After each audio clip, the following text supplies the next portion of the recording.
ಸಂತರು ಅದೇ ಒಂದು ಕ್ಷೇತ್ರ ಬಹಳ ದೊಡ್ಡ ಕ್ಷೇತ್ರ ಅಂತ ಹೆಸರಿಟ್ಟಾರೆ. ಅಧ್ಯಾತ್ಮ ಕ್ಷೇತ್ರವನ್ನ ಶ್ರೀಮಂತಗೊಳಿಸಿರತಕ್ಕಂತ ಪುಣ್ಯಾತ್ಮರೇ ಅಮೂಲ್ಯವಾಗಿರ್ತಕ್ಕಂಥ ಸಾರ್ಥಕ ಬದುಕಿನ ಸೂತ್ರ ದಾರಿಯನ್ನ ನಮಗ ಅತ್ಯಂತ ಸರಳವಾಗಿ ನಿನಗೆ ಪ್ರಾಪ್ತಿ ಆಗಲಿಕ್ಕೆ ಒಂದು ಕ್ಷೇತ್ರದ ಅದುವೇ ಸತ್ಸಂಗ ಅಂತ ಕರ್ಕೊಂಡು ಬಂದಾರ.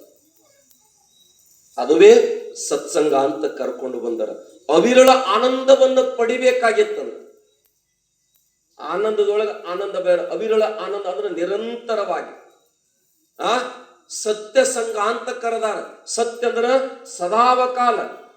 ಸದಾವಕಾಲ ಪುಣ್ಯಾತ್ಮರ ಭೂತ ಭವಿಷ್ಯತ್ ವರ್ತಮಾನ ಮೂರೂ ಕಾಲದೊಳಗೆ ಇರ್ತಕ್ಕಂಥ ವಸ್ತುವಿಗೆ ಸತ್ಯ ಅಂತ ಕರೀತಾರ. ಅದಕ್ಕ ಸತ್ಯ ಸಂಘ ಅಂತ ಹೆಸರಿಟ್ಟಾರೆ. ಇಂಥವರ ಸಂಘದೊಳಗೆ ಒಂದು ವೇಳೆ ನಿನ್ನ ಅರಗಳಿಗೆಯನ್ನ ನಿನ್ನ ಈ ಜೀವನದ ಔಷಧ ಅವಕಾಶವನ್ನ ನಾವೆಲ್ಲ ಪುಣ್ಯಾತ್ಮರೇ ಕಲ್ಪನೆ ಇಟ್ಕೋರಿ. ದಿವಸ ಹೊಂಟೈತಿ, ದಿವಸ ಹೊತ್ತು ಮುಣಗಾಕತೈತಿ, ಹೊತ್ತು ಮುಣಗಾತೈತಿ ಅಷ್ಟ ತಿಳ್ಕೊಬೇಡ್ರಿ.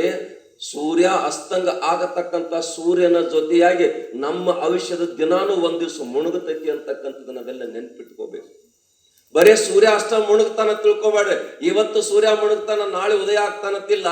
ಸೂರ್ಯ ಮುಳುಗುವುದರೊಳಗಾಗಿ ಸೂರ್ಯ ಅಸ್ತಂಗ ಆಗುವುದ್ರ ಜೊತೆಯಾಗಿ ನಮ್ಮ ಬದುಕಿನ ಆಯುಷ್ಯದ ದಿವಸ ಕೂಡ ಒಂದ್ ದಿವ್ಸ ಮುಣಗಾಕತ್ತೈತಿ ಅಂತಕ್ಕಂಥದನ್ನ ನಮಗ ದರ್ಶನ ಮಾಡಿಕೊಡಿರ್ತಕ್ಕಂಥ ಅಥವಾ ನಮಗ ಪುಣ್ಯಾತ್ಮರ ಸಾಕ್ಷಾತ್ಕಾರವಾಗಿ ತೋರಿಸ್ತಕ್ಕಂಥ ಸಾಧನ ಯಾವುದು, ಕ್ಷೇತ್ರ ಯಾವುದು ಅಂತ ಕೇಳಿದ್ರೆ ಅದಕ್ಕೆ ಸತ್ಸಂಗ ಅಂತ ಕರ್ಕೊಂಡು ಬಂದಾರ.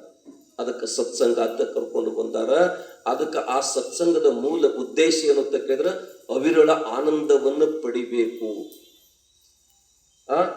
ಸತ್ತು ಚಿತ್ತು ನಿತ್ಯ ಆನಂದ ಪರಿಪೂರ್ಣನಾಗಿರ್ತಕ್ಕಂಥದನ್ನ ದರ್ಶನ ಮಾಡಿಕೊಳ್ಬೇಕು ಅಂತಕ್ಕಂಥದ್ದು. ಆನಂದ ಯಾರಿಗೆ ಬೇಡಾಗೈತ್ರಿ? ಸುಖ ಯಾರಿಗೂ? ಎಲ್ಲರಿಗೂ ಸುಖನ ಬೇಕಾಗೈತಿ.